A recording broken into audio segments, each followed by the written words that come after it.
Que a graça do Senhor Jesus Cristo, o amor de Deus e a comunhão do Espírito Santo seja com todos vós. Amém. Nesse último domingo de abril, 26 de abril de 2026, eu quero pegar dois versículos da leitura de segunda carta de Paulo a Timóteo, capítulo 4, são versículos 3 e 4, onde está escrito: porque virá tempo em que não suportarão a sua doutrina, mas tendo comichão nos ouvidos, amontoarão para si doutores conforme as suas próprias concupiscências. Desviarão os ouvidos da verdade, voltando às fábulas. O apóstolo Paulo escreve esta sua carta a Timóteo, não sendo uma mera instrução pastoral, mas é praticamente um testamento, porque é a carta em que ele afirma, que ele está pronto para partir, para encontrar-se com o Senhor Jesus. Ele está preso e está perto do martírio, e ele recebe essa instrução, essa revelação do próprio Senhor Jesus sobre o futuro da igreja. O que vemos aí na epístola é que o maior inimigo da igreja não está lá fora. O maior inimigo da igreja está dentro. O maior inimigo é o erro. E o erro que se espalha e é aceito por aqueles que tomam o nome do Senhor Jesus. Nós temos visto nessas últimas décadas cada vez mais e mais. Trabalhei num colégio evangélico até 2014. E nesse ano, os jovens do segundo grau, um dia me tomaram de surpresa, porque me perguntaram se eu já tinha aparecido na boate gospel. Eu fiquei, como é que é? Boate gospel? E eles me disseram: sim, boate gospel, aqui em cima, no terceiro andar. Nesse mesmo dia, no recreio, eu utilizei os minutos, subi e realmente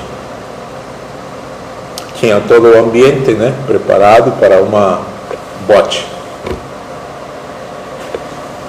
Paredes pretas, luzes estroboscópicas, aquelas coisas, e todo o ambiente, para fazer um bailão gospel. Gospel entre parênteses. E muitos dos jovens que não pertenciam a nenhuma igreja disseram: se tiver uma menina gospel, aí eu venho. Quem introduziu essa porcaria? O próprio pessoal da igreja. O próprio pessoal da igreja. Já estamos em 2026. Vemos coisas piores. Aquilo foi só um aperitivo. Agora está pior, muito pior. A advertência não se limitava ao primeiro século. Ela foi ao longo da história da igreja. E nós percebemos que se intensifica à medida que se aproxima o fim da era da igreja, da era da graça.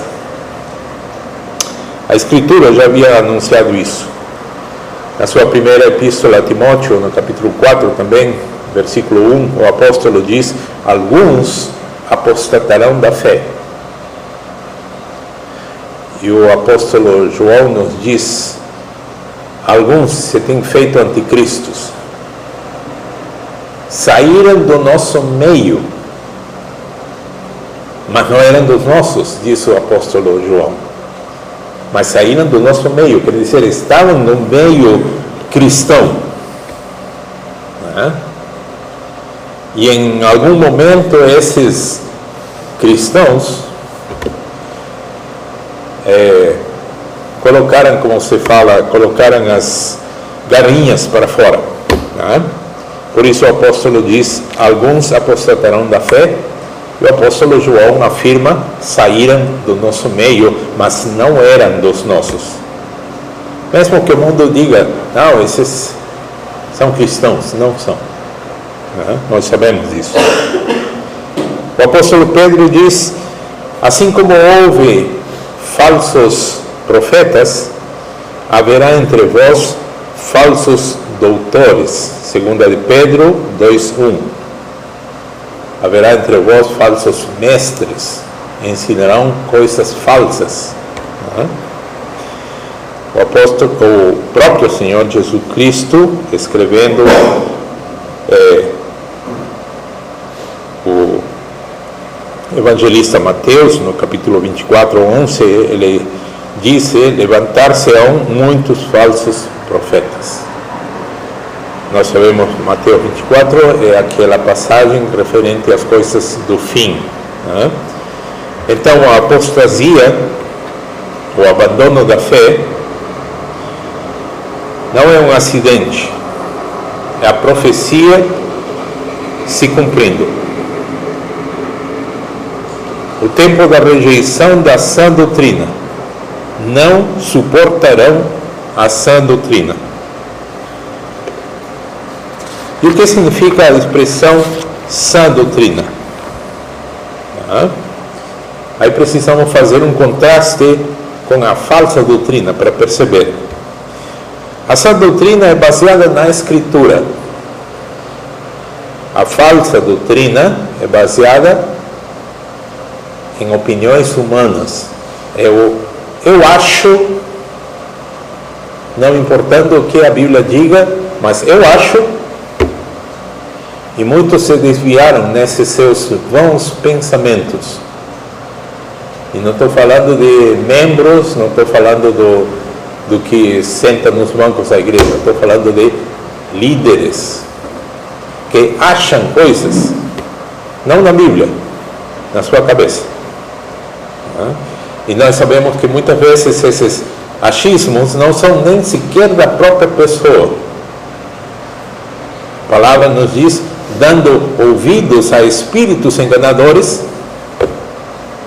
Então, um dia, de repente, esse indivíduo aparece com uma ideia assim, foi dele. Não. Ele deu ouvidos a espíritos enganadores. Então, a falsa doutrina tem essa característica. A sã doutrina é completamente baseada na Escritura. A sã doutrina é centrada em Deus. A falsa doutrina é centrada no homem.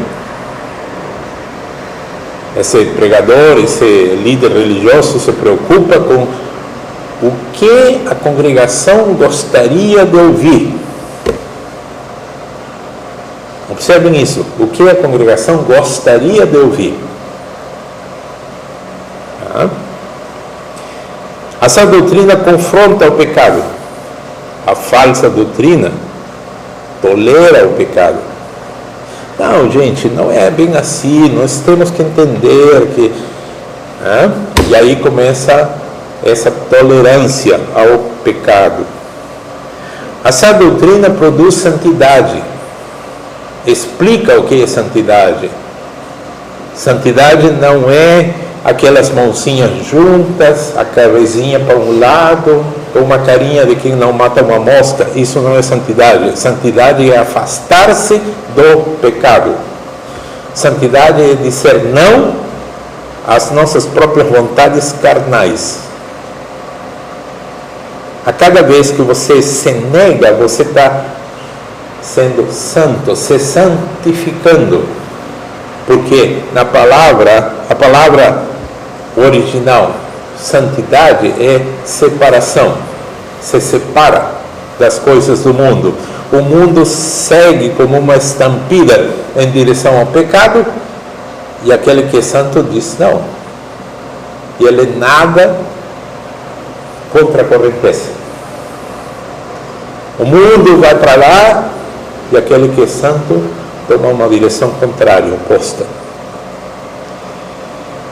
A sã doutrina produz santidade, a falsa doutrina produz pecaminosidade. Aí uma palavra que encontramos em Salmos: um abismo chama outro abismo, né? Um pecado chama outro pecado.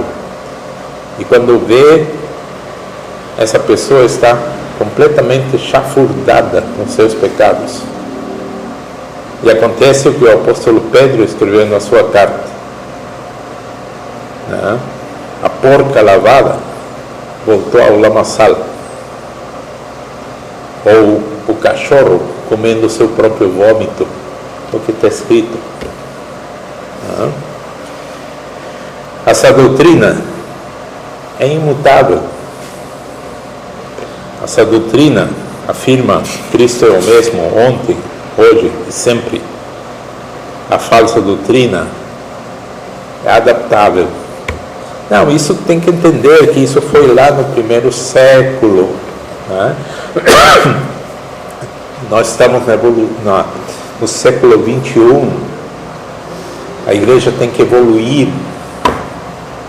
né? Nessa tal de evolução, começam a introduzir, né? A introduzir ensinamentos que são completamente contrários à palavra de Deus.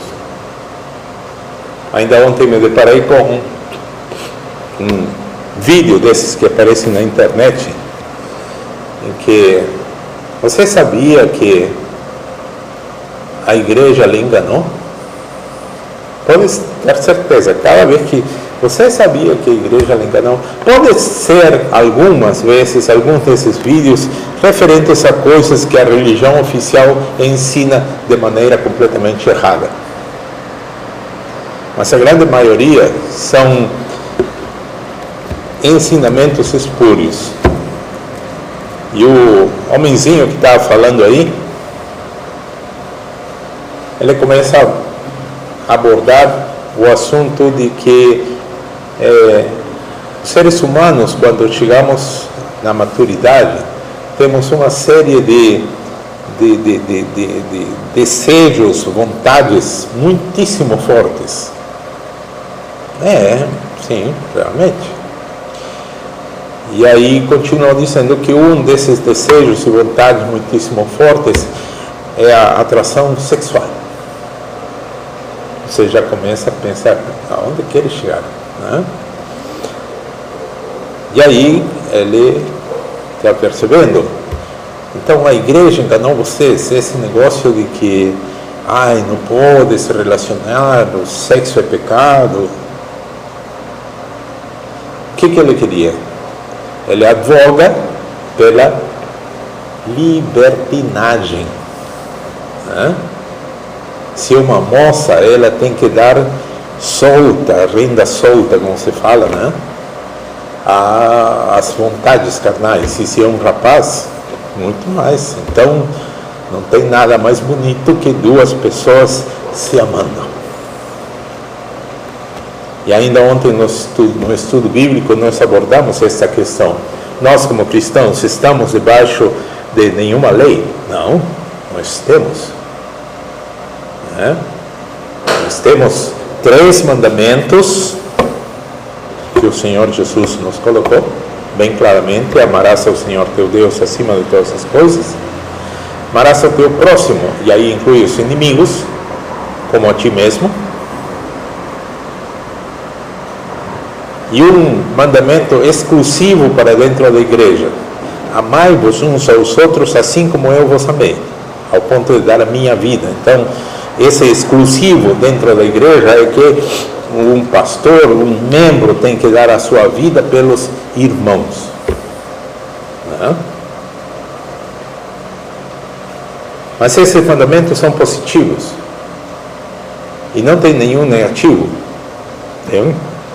Temos. Ainda vale o que foi visto no Concílio de Jerusalém, capítulo 15 de Atos. Pareceu bem a nós quem? Os apóstolos que se reuniram em Jerusalém para ver essa questão. Pareceu bem a nós e ao Espírito Santo que se abstenham de relações sexuais ilícitas. Quando a palavra diz relações sexuais ilícitas, são relações que Deus não abençoa, fora do casamento. Sejam homens ou mulheres solteiras, ou sejam homens ou mulheres casadas. Quando é solteiro, está praticando fornicação, e quando é casado, está praticando adultério. Então, os solteiros não podem se dedicar à fornicação, relação sexual que Deus não abençoa, está fora do casamento. E os casados, pior, não podem se dedicar a adultério, porque Deus abomina o adultério, está escrito. Outro mandamento negativo é idolatria. Nada que diga respeito à idolatria. E Lutero explicava, tem a idolatria grosseira. Como assim a idolatria grosseira? Sem se ajoelhar diante de uma imagem, acender velas e coisas assim. Mas essa é da Igreja Católica. Não, o mundo inteiro pratica idolatria. O mundo inteiro.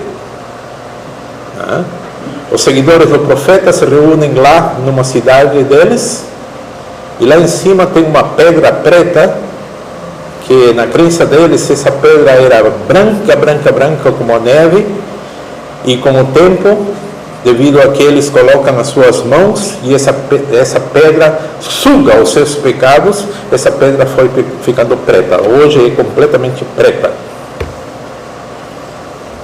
Os seguidores do profeta acreditam piamente isso.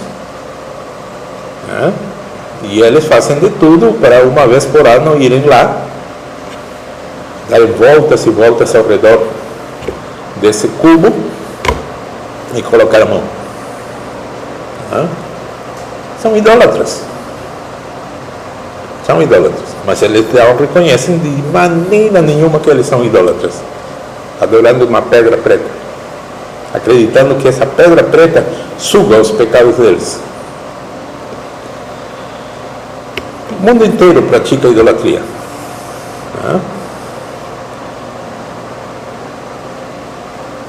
No meu país, nos Andes, quando eles precisam andar, eles andam 10, 20, 30, 40, 50 quilômetros de um local a outro, a pé, através dos Andes. Só que nesses caminhos tem que passar por diversas montanhas, que eles chamam de Apu, A-P-U, Apu. E aí, antes de passar na frente da montanha, eles fazem um foguinho, oferecem grãos de milho, oferecem folhas de coca, oferecem alguma coisa, fazem um despacho, aquilo que o brasileiro chama de despacho. Fazem seu despacho e pedem permissão ao Apu. Adoração de ídolos. Adoração de ídolos, e o apóstolo nos diz que são demônios.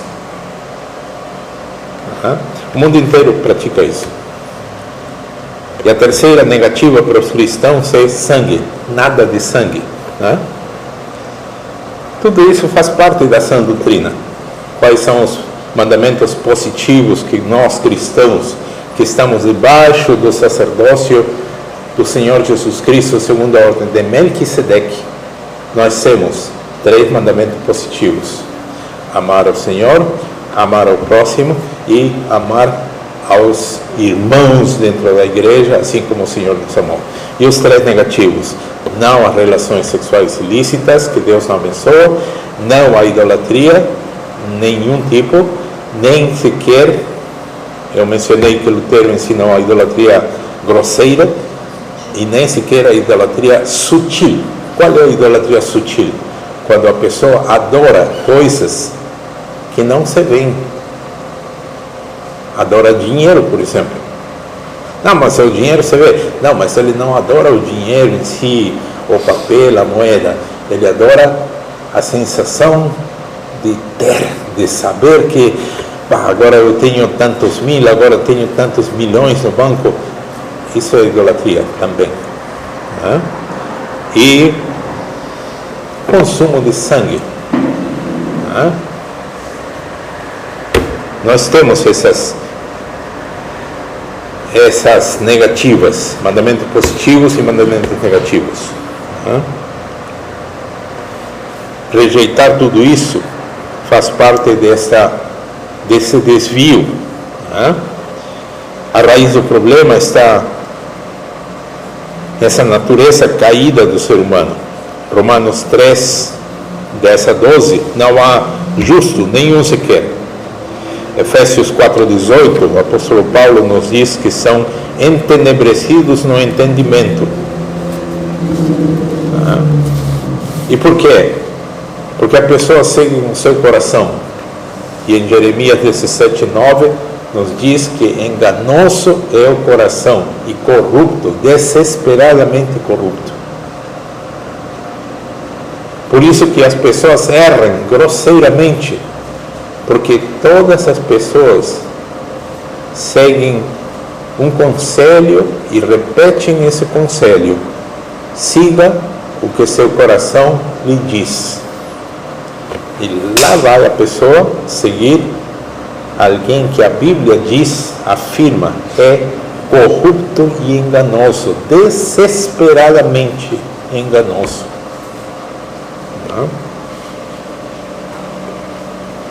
O homem natural tem a mente obscurecida, tem o coração inclinado ao erro, ao engano, e rejeita a verdade. Né? A verdade bíblica expõe o pecado, expõe o orgulho, expõe a autossuficiência. Né? Como cantamos no hino, se esconde, né, na urbana luz. Urbana luz é essa luz que nós temos acesso aqui. As lâmpadas. Clicamos no interruptor e já temos uma lâmpada. Uma urbana luz. E aí na letra do hino cantamos: vaidoso ser mortal. Né? Se acha tal. Mas na verdade, quando ele está sozinho, quando se escutam certos barulhos na sua casa, né?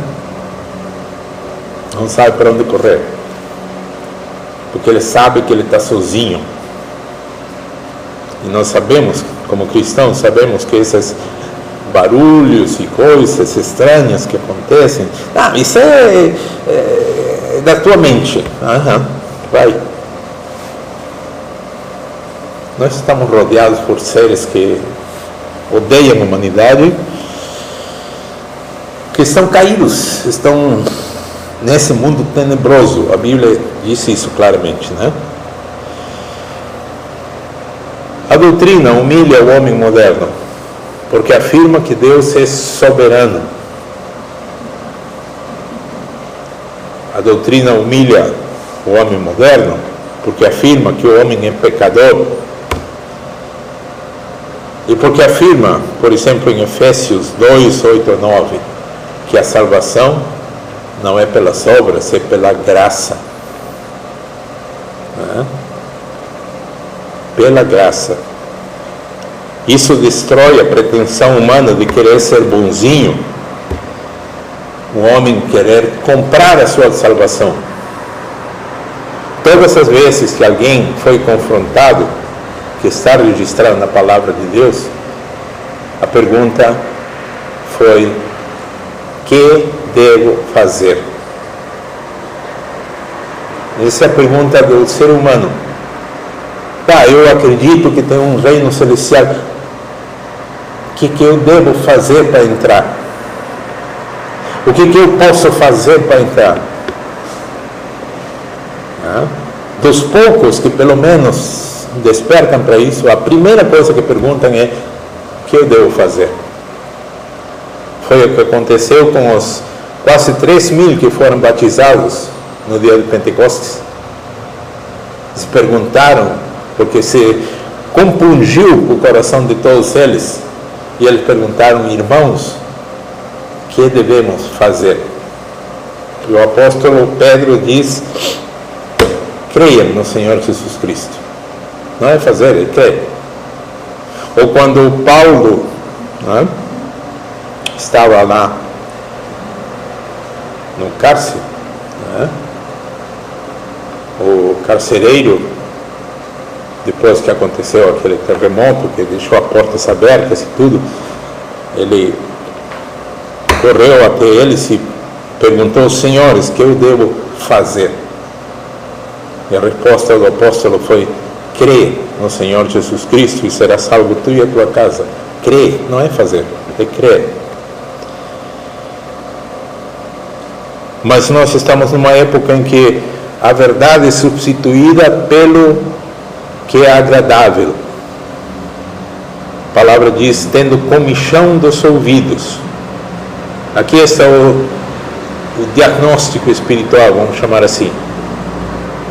Não querem ser transformados, as pessoas não querem mudar, elas querem ser agradadas, eles querem ouvir coisas agradáveis. Por isso, o problema da igreja hoje não é a falta de mestres, não é a falta de pregadores. O problema é que a abundância de mestres que falam o que o povo quer ouvir. Não é falta de pregadores, é a abundância de pregadores que não falam o que a palavra diz, que se dedicam a perguntar entre os membros: o que você gostaria? E cada membro vai dizendo: eu gostaria de ouvir tal coisa. E aí ele faz um apanhado, um levantamento das coisas agradáveis que esse povo gostaria de ouvir, e ele prepara a sua mensagem. É isso que acontece. É uma abundância de falsos mestres. Amontoarão para si mestres, doutores, conforme as suas concupiscências, isto é, escolhem as mensagens que agradam aos ouvidos. Eles preferem o entretenimento. Agora que falei entretenimento, me lembrei o pastor fulano, que é para cair na gargalhada desde que ele começa a pregar até o fim. É muito famoso no Brasil. É uma gargalhada, assim, um stand-up. Começou a pregar, o povo, os milhares que estão na plateia começam a gargalhar até não poder mais, porque é uma piada atrás de outra. E saem acreditando que foi uma mensagem cristã. Entende isso? Pessoas que preferem o entretenimento a uma exortação, rejeitam o chamado ao arrependimento. Se cumpre o que o profeta Isaías escreveu em Isaías 30:10: não nos profetizeis o que é reto, dizei-nos coisas aprazíveis. Surge assim o falso evangelho, um evangelho, entre aspas, distorcido, um evangelho sem cruz. É uma graça sem arrependimento. As pessoas continuam com suas vidas pecaminosas, não se vê arrependimento nenhum. E surge uma fé sem obras, Ah, pastor, aí eu vou discordar, porque tem muitas obras que eles fazem. Eles saem pelas noites procurando pessoas de rua para dar algo que comer, para dar um agasalho. Isso não é obra cristã.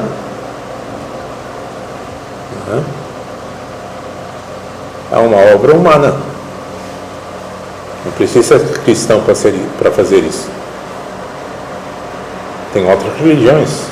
Eu sei dos taoístas que também fazem isso. Os espíritas fazem isso. São já conhecidos por fazer isso.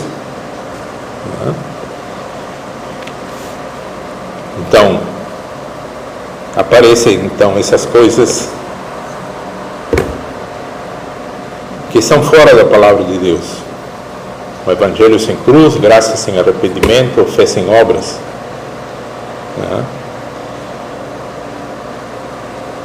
Nós poderíamos dizer uma doença dos ouvidos que coçam, comichão dos ouvidos.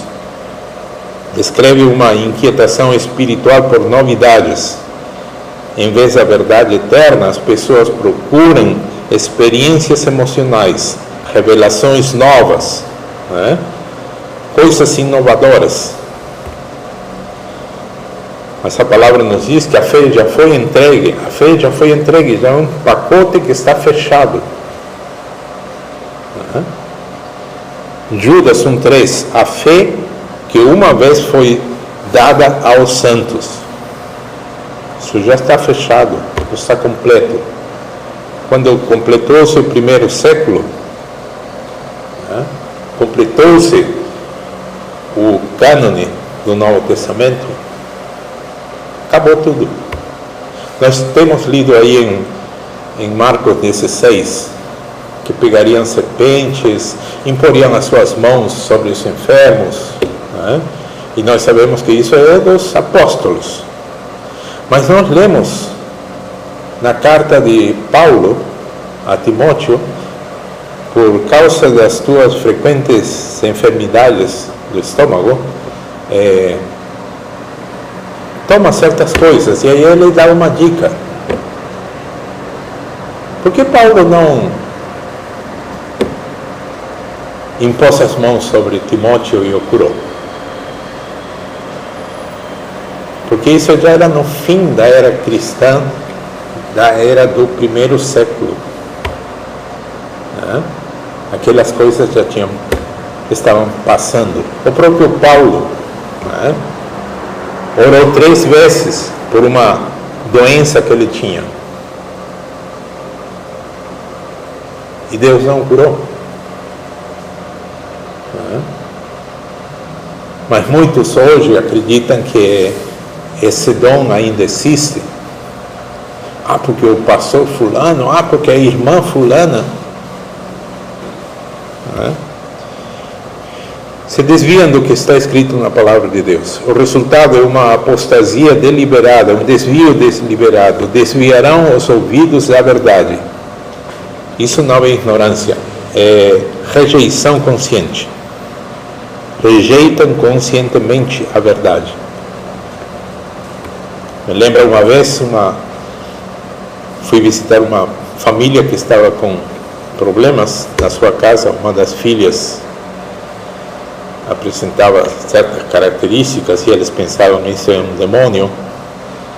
Então eu fui para essa casa e a senhora da casa me ouviu, e chegou um momento que diz: pastor, eu não quero saber o que está escrito nesse livro. Nós vamos na Universal e eu me sinto bem nessa Universal.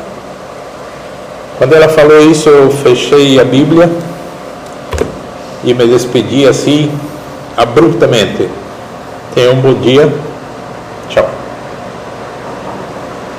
O pessoal que estava comigo ficou de queixo caído. Mas por que tomou essa decisão, pastor? Foi tão grosso. Porque a pessoa disse bem claramente: eu não me importo, eu não estou nem aí com o que esse livro diz. O que esse livro diz é a Bíblia que eu tinha aberto. Quando a pessoa rejeita a palavra de Deus, rejeitou tudo. rejeitou a palavra de Deus, rejeitou Jesus, rejeitou todo o ensinamento apostólico, que dirá de você? Fecha, tchau, passar bem e vai embora. Foi a única vez na minha vida que alguém reagiu assim. Não lembro outra ocasião, mas essa pessoa reagiu assim. Não estou nem aí com o que esse livro diz. Me diga alguém, você vai insistir em quê? É só fechar a Bíblia e ir embora. Não tem mais nada para conversar. É um desvio intencional, né? Porque os homens amaram mais as trevas do que a luz, nos diz o próprio Senhor Jesus em João 3,19. Né? E a conclusão desse desvio, inevitavelmente, voltando às fábulas. Fábulas são invenções humanas, distorções espirituais, doutrinas sem base bíblica. Tudo isso é o que nós estamos percebendo ao nosso redor. Relativismo espiritual, um misticismo, né? Um espiritualismo, mas nada de Bíblia, nada de Escrituras. É uma teologia, entre aspas, centrada completamente no homem. Né? A resposta da igreja verdadeiramente fiel deve ser o que Paulo diz a Timóteo no versículo 2. Que pregues a palavra, instes a tempo e fora do tempo. Te mantém na palavra, te mantém na sola Escritura. Isso não é opcional. Isso é ordem para cada cristão que queira ser fiel ao Senhor. Permanecer a Escritura. Por quê? Porque toda a Escritura é divinamente inspirada. A autoridade para nós não está na cultura, não está na nossa própria experiência, não está na nossa opinião. A autoridade está no sola Escritura, somente a Escritura. Não devemos procurar popularidade. Um pastor não deve procurar ser popular, deve procurar ser fiel ao Senhor. Mesmo que a pregação seja rejeitada, mesmo que muitos abandonem ou critiquem, a verdade não muda. Como disse Martinho Lutero, a palavra de Deus deve ser pregada, quer os homens ouçam, ou quer os homens a rejeitem. A verdade deve ser pregada. Confiar na soberania de Deus. Edificarei a minha igreja sobre essa confissão. Tu és o Cristo, o Filho de Deus. Né? Mesmo em tempos de apostasia, de engano, de desvio, Deus preserva seu povo. O Senhor Jesus sustenta a sua igreja e a verdade se mantém. Concluindo, nós poderíamos afirmar que o questionamento não é: será que esse tempo vai vir? Porque na verdade nós estamos vivendo nesse tempo. A pergunta é: de que lado estamos? Se nos colocarmos debaixo da Bíblia, do sola Escritura, de repente vamos perceber que somos muito poucos, pouquíssimos, enquanto a grande maioria segue seus achismos. Encontrar um cristão fiel às Escrituras é como encontrar um político honesto. Percebeu? Encontrar um cristão fiel às Escrituras é como encontrar um político honesto. O que eu estou dizendo com isso? Que não existe. Existem políticos honestos. Existem. Onde estão? Eu sei que existem. Assim é encontrar um cristão fiel às Escrituras. Existem. O Senhor sabe onde estão. Não é a mensagem que deve adaptar-se ao homem, o homem que deve sujeitar-se à mensagem. Que esta exortação, que visa fazer que você se firme na palavra de Deus, seja usada pelo Senhor, seja usada pelo Espírito Santo, para fazer que você reflita nas coisas que estão acontecendo ao nosso redor, fazer que você se firme na fé que uma vez foi dada aos santos. Que o Senhor nos conceda essa firmeza, porque Ele mesmo disse: aquele que perseverar até ao fim, esse será salvo. Que o Senhor Jesus, o próprio Mestre, o próprio Salvador, nos conceda que perseveremos até o fim. Amém. E em mim, ó Deus, o coração